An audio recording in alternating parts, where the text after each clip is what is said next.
The first thing Amelia saw was blood. Not her own. A young man lay on the rain-soaked street beneath a flickering lantern, clutching a wound in his side while soldiers rushed toward him. "Catch him!" one of them shouted. Amelia froze. 5 seconds earlier she had been standing in a museum in London, examining an antique silver pocket watch. Now she was somewhere else. Someone else. The wounded stranger looked directly at her. Their eyes met. And in that instant, the world exploded. A carriage crashed into a fruit stand. People screamed. The stranger staggered to his feet and grabbed Amelia's wrist. "If you want to live," he gasped, "run." Amelia ran. The stranger pulled her through narrow alleys while soldiers searched every corner. Her heart hammered. What is happening? No time. Who are you? No time. Where am I? That finally made him stop. His expression changed. Slowly. Carefully. Ashton. What? My name is Ashton. No, not that. Where am I? He stared at her strange clothes. Then at the silver pocket watch still hanging from her hand. His face turned pale. You truly don't know. No. He swallowed. You are in the kingdom of Aurelian. Amelia blinked. She had never heard of it. Then he said the year. And the world tilted beneath her feet. It was 1821. Everyone feared. Amelia quickly learned that Ashton was not an ordinary man. He was the youngest duke in the kingdom. A military genius. A nobleman feared by enemies and admired by commoners. And currently accused of treason. Which explained the soldiers. The official story claimed Ashton planned to assassinate the king. But after spending only a few days with him, Amelia knew something was wrong. He was stubborn, cold, arrogant, infuriating, but not a traitor. One night she confronted him. You're hiding something. So are you. I'm serious. So am I. You trust no one. And yet you're still here. Their eyes locked. For a moment neither spoke. Then Ashton sighed. The king's advisor is plotting a coup. What? He murdered my father. Amelia stared. Why haven't you told anyone? Because no one would believe me. His voice was quieter than she'd ever heard. Everyone who tried to help me is dead. For the first time, she saw not a duke. Not a warrior. Just a lonely man carrying too much pain. Something inside her shifted. And that frightened her more than the soldier. Weeks passed. Amelia and Ashton grew closer. Too close. One evening she finally told him the truth. Everything. The museum. The watch. The future. The impossible journey through time. When she finished, silence filled the room. Then Ashton asked, "Do you miss your home?" The question surprised her. Yes. He nodded. Then we will find a way to send you back. The answer hurt. Far more than it should have. Because part of her no longer wanted to leave.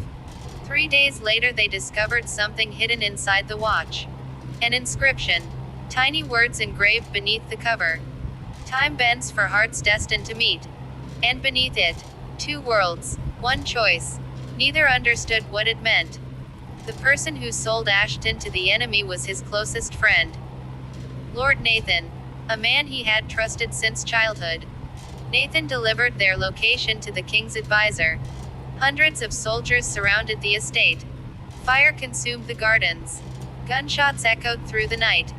Ashton fought desperately. Amelia tried to escape. Then Nathan appeared. I never wanted this, he said. Then why? Amelia shouted. His eyes filled with regret. Because they have my family. Before she could answer, another soldier struck her from behind. Darkness swallowed everything. The prison. Amelia woke inside a stone cell. The advisor stood outside. A smile curled across his lips. You are extraordinary. She remained silent. The watch belongs to me. He knew. Somehow he knew. The kingdom's archives speak of a woman from another time. Cold fear spread through her body. Give me the watch. No. He smiled wider. Then the Duke dies tomorrow. That night Amelia cried for the first time since arriving in the past. Not because she was trapped. Not because she might die. Because she couldn't imagine a world without Ashton. And that realization broke her heart. The execution. The execution square overflowed with people. Ashton stood on the platform in chains. His face bruised. His clothes stained with blood. Yet he looked proud, defiant, unbroken. The advisor addressed the crowd. Today, justice is served. The executioner raised his sword. Amelia screamed. Stop. Every head turned. She had escaped. Barely. She ran through the crowd. The watch clutched tightly in her hand. The advisor laughed. You're too late. But Amelia noticed something. The watch. Its hands were moving. Rapidly. Impossible. Faster and faster. The world began to shake. Light erupted from the silver casing. People screamed. Buildings trembled. Time itself cracked open. Between seconds. Suddenly everything stopped. Literally stopped. The crowd froze. The wind froze. Even falling raindrops hung motionless in the air. Only Amelia could move. And Ashton. He stared around in shock. What happened? I don't know. A voice echoed through the frozen world. Ancient. Gentle. Timeless. You have reached the crossroads. A woman formed from silver light. Who are you? Amelia asked. The keeper of time. Neither knew whether to be terrified or amazed. You were never sent here by accident. The keeper looked at them. Then smiled. You were always meant to meet. Amelia's heart pounded. What does that mean? The watch creates one bridge every century. The keeper raised her hand. The bridge is closing. Ashton looked at Amelia. And suddenly he understood. Only one could stay. One could remain in the past. The other must return home. The choice. The keeper opened two doors. One showed modern London. Amelia's family. Her friends. Everything she had lost. The second showed Aurelian. Ashton. The life she had built. Choose, said the keeper. Amelia couldn't breathe. She looked at Ashton. Tears filled her eyes. I don't want to lose you. His expression softened. The cold duke vanished. Only the man remained. The man she loved. You won't. But. Before she could finish, Ashton kissed her.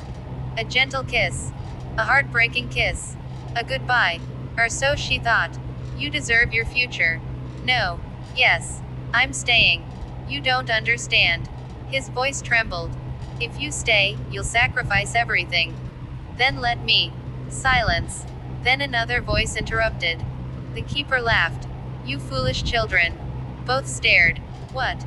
The keeper pointed at the inscription. Did you never read the entire prophecy? The watch opened. A hidden compartment appeared. More words emerged. Words invisible before.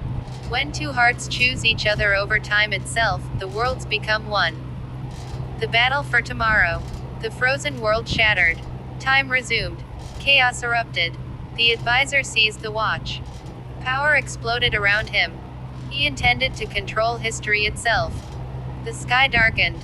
Lightning tore across the city. People fled. Buildings collapsed. The kingdom descended into madness. Amelia and Ashton fought side by side. For the future. For each other. For every moment they had nearly lost. Nathan returned unexpectedly. Wounded. Ashamed. Determined to make things right. I owe you both. Together they confronted the advisor. The final battle raged atop the royal tower. Steel clashed. Thunder roared. Time fractured. Past and future collided around them. For one terrifying moment, Amelia saw entire centuries flashing before her eyes. Then Ashton reached her hand. Together. Together. The watch unleashed its final burst of light. And the advisor vanished into the void between ages. Forever. A new beginning. When Amelia opened her eyes, everything was quiet. No battle. No storm. No collapsing timelines. Just sunlight. Birdsong. And Ashton beside her. Alive. She laughed through tears. We survived. Apparently. Something felt different. They walked toward the city. And stopped. Carriages shared roads with automobiles. Gas lamps stood beside electric lights. Old architecture blended with modern buildings. The world had changed. The worlds had merged. Neither past nor future. Both. The keeper's final gift. Epilogue. 10 years later. 10 years later, Amelia stood on the balcony of their home. Below, children ran through the gardens. One little girl chased a boy carrying a silver toy watch. Their children. Ashton stepped beside her. Still handsome. Still impossible. Still hers. You look happy. I am. He wrapped an arm around her waist. Any regrets? Amelia looked toward the horizon. Toward a world that should never have existed. A world born from love stronger than time. Then she smiled. Not a single one. Ashton kissed her forehead. The old silver watch rested safely inside a glass case nearby. Its hands no longer moved. Its magic was finished. Its purpose fulfilled. Because it had done the impossible. It had brought two hearts together across centuries. And given them forever.